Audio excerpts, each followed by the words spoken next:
Alright, YouTube, it's time to talk about the occult once again. This is another occult topic that I think really hasn't been talked enough about because there are two schools of thought on the subject of this video, as indicated by the title. The first is that the Harry Potter series is just, standard fiction. It has no relation to the actual occult. And then the other sort of vein of thought is that you find within evangelical Christian movements, which is that Harry Potter is going to cause people to dedicate their time to literal witchcraft. I can remember years ago there was some sort of crazy website where they had pictures of little kids dressed up as Harry Potter wizards with a Ouija board or something, and they said, oh, well, these children have been possessed by the power of evil because they were fooling around with Harry Potter magic.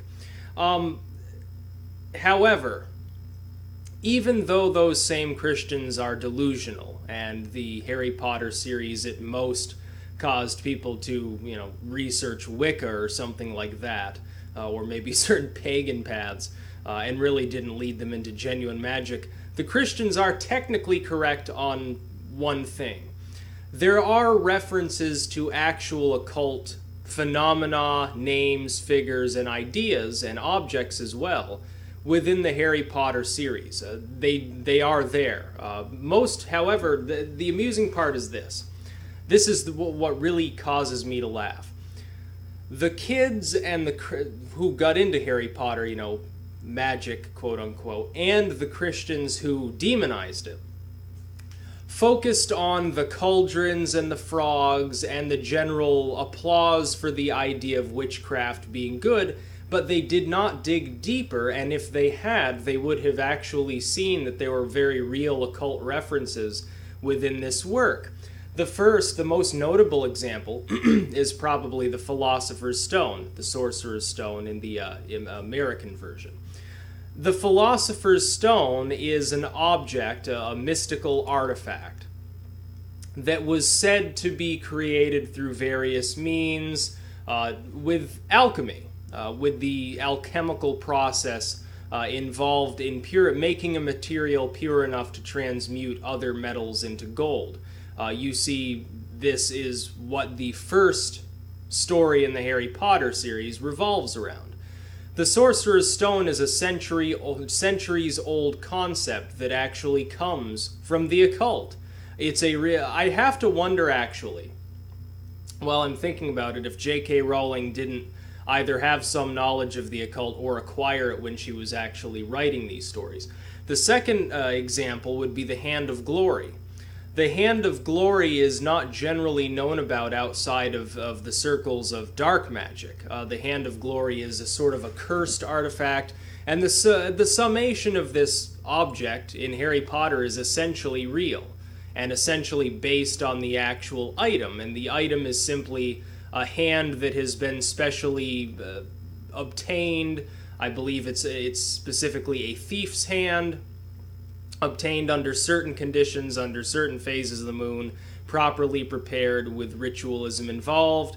And the idea is that you take this decapitated hand and you have it clutch a candle, a black candle, I believe, and that it will only give light to the person who first conjured it, to the dark magician themselves, and the idea is that they can go around in total darkness, nobody will ever see them, only they can see by that light, nobody else sees it. You see an allusion to the Hand of Glory also in the now fairly famous movie Brotherhood of the Wolf, which, by the way, as an interesting aside, the special effects coordinator for Brotherhood of the Wolf worked with Nicholas Schreck on You Might Be Sitting Next to a Satanist. I believe it was that specific work that he did, which is very strange. Just another little, and there's some involvement with Ninth Gate as well, so take that as you will. And all of these movies are, let's say, red-pilled on the occult idea. But the Harry Potter series does have actual occult references in it. Mermaids. Here's one that she got right that many authors have not. Most of the time when you hear about mermaids, You hear about some beautiful being that's mostly human, but just has a long fish's tail, and they're glimmering and dancing and laughing, and they're extremely feminine, and if there are males represented as well, they're extremely masculine, they're very, physically attractive, they have big chests and flowing hair and so forth. The actual idea of the mermaid is sort of a rancid, horrible sea hag, loosely based, I guess, on the idea of the Cyrene from Greece, sort of from the Odyssey and things of that nature. And of course, the view of them as beautiful also doesn't make sense when you think that most of the sightings of these creatures were drunken sailors who had been in the sun too long out at sea alone without female company, seeing manatees, or possibly other aquatic specimens. A manatee doesn't look anything like the Little Mermaid. It looks more like the sort of mermaids that you see represented in Harry Potter. And going beyond that, there's just the general paranormal in every other sense. You've got the trolls, the goblins, you've got all sorts of things. Does that mean that the spells and sort of the mumbo-jumbo material is real? No. It's simple. Most of it is simply Latinized short statements that equate to spells that she made up, Lumos and Wingardium Leviosa and all of this other stuff. They're not real spells. Obviously, you can't take a stick and wave it around and cause these things to happen. However, the basic concepts are there. It's theatrical, it's sort of Hollywoodized, especially the movies. If you read the books, and I think unfortunately a lot of us, those of us who read the books and then watched the movies, were extremely disappointed until the third movie. The first movie sucked completely. The only novelty there was that it was the Harry Potter movie, see it in the big screen. The second movie was slightly better, but still cut out most of the important material. After that, things got better. The idea of the basilisk. This is not the sort of paranormal cryptid-like creature that generally appears in normal conversations just about cryptids. When you're thinking of cryptids, there are two groups of creatures that you're thinking about. The first are creatures that probably exist in some form, or they're physical beings. They may be misattributed from an actual entity. For instance, Bigfoot could be an escaped gorilla. But it's based on something real. And then there are those that are more fanciful, more ancient, and they're based on occult texts. The basilisk fits right in there. These are figures that appear in the Picatrix, the Grand Grimoire, the Ars Goetia, and a million other texts of older origin, as opposed to modern cryptid research, which is where you find most of the descriptions of these creatures. For instance, to a modern cryptid researcher, the idea of goblins is ridiculous. They're either going to say they don't exist outright, or what you're actually seeing is maybe some sort of monkey that hasn't been described yet, or some sort of hominid, or maybe aliens. That's what they're going to tell you. If you ask somebody who practices a more authentic, older version of occultism, are goblins real? They will say yes. They will say you may not be able to see them all the time, but they are there. The idea of things existing on other wavelengths that only temporarily cross over with ours, that essentially existence is arranged in wavelengths, the same way that a radio works. If you're tuned to 100 FM, you're not going to be able to perceive something that's coming in on 95 FM. The wavelength is wrong. You cannot perceive it, but that signal is still there. All you have to do is tune it to see it, to hear it. It's the same way with a TV that works with an antenna. It's simply a frequency, a signal. The idea that this is what I think behind most of the cryptid stuff, most of the occult stuff, is simply temporary crossing over of another signal. Either our wavelength has temporarily altered slightly and begun to manifest things from another, or the other one has begun to change slightly and has crossed over into our world. And that's what I believe. I think it's perhaps a rare event, but it is, I assume, possible to do.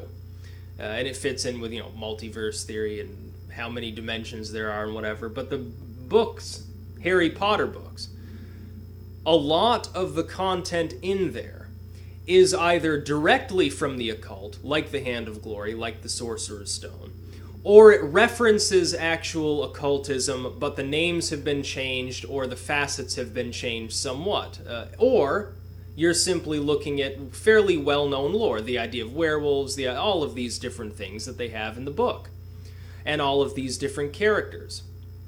I found it funny, as time went on, J.K. Rowling's Harry Potter franchise became more politicized. You can see around the book number 5, you can really see politics and sort of disdain for authority creep into the books. I have a feeling that most or all of them, the basic point is question authority and do what's right rather than necessarily what's allowed.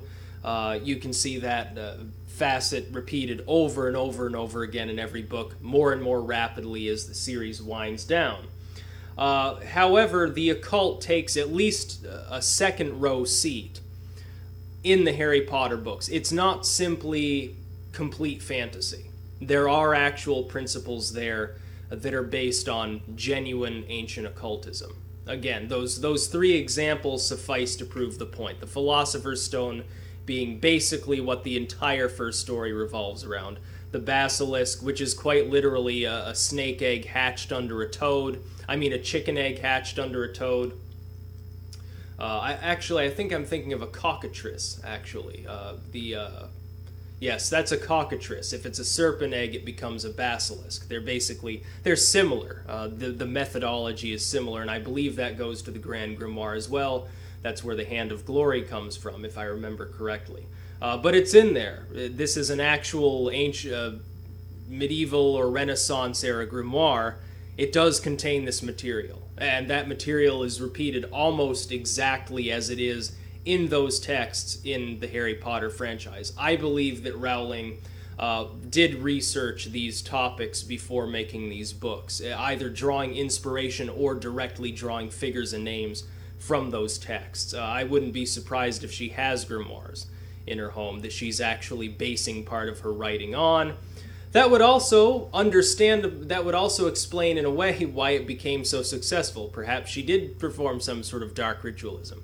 Perhaps she's lying when she says that she doesn't practice magic.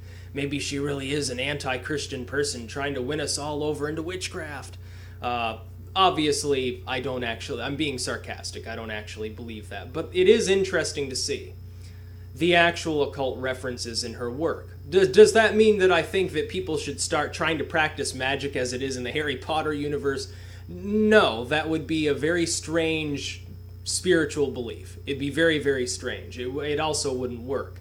But taken with a grain of salt, a lot of the names and things that you find in the series are reality. Even the herbs, even the herbalism, the idea of the mandrake. Obviously, if you pull a mandrake out of the ground, it doesn't actually scream and kill you or knock you out. But it is a very real occult herb. It's been used for centuries. It's been used since the ancient times by various cultures for various maladies, for healing, and for bewitching things. And nightshade, henbane, all of these other things that are talked about. Dittany, false dittany. I've got false dittany growing in the garden for that very reason. And it is very much real. Not real in a sense of, well, I'm claiming that this magic is real, but real as in it's based on those authentic original texts. Whether or not those texts in turn work, they are older. They are from centuries ago, and these are concepts that are based on those writings. Also, a quick shout out to one of the best Game Boy games that was ever created. Harry Potter and the Sorcerer's Stone for the Game Boy Color was fucking amazing. It might be, for those of you who've played it though, I don't know if anyone else noticed this when they were playing it by accident.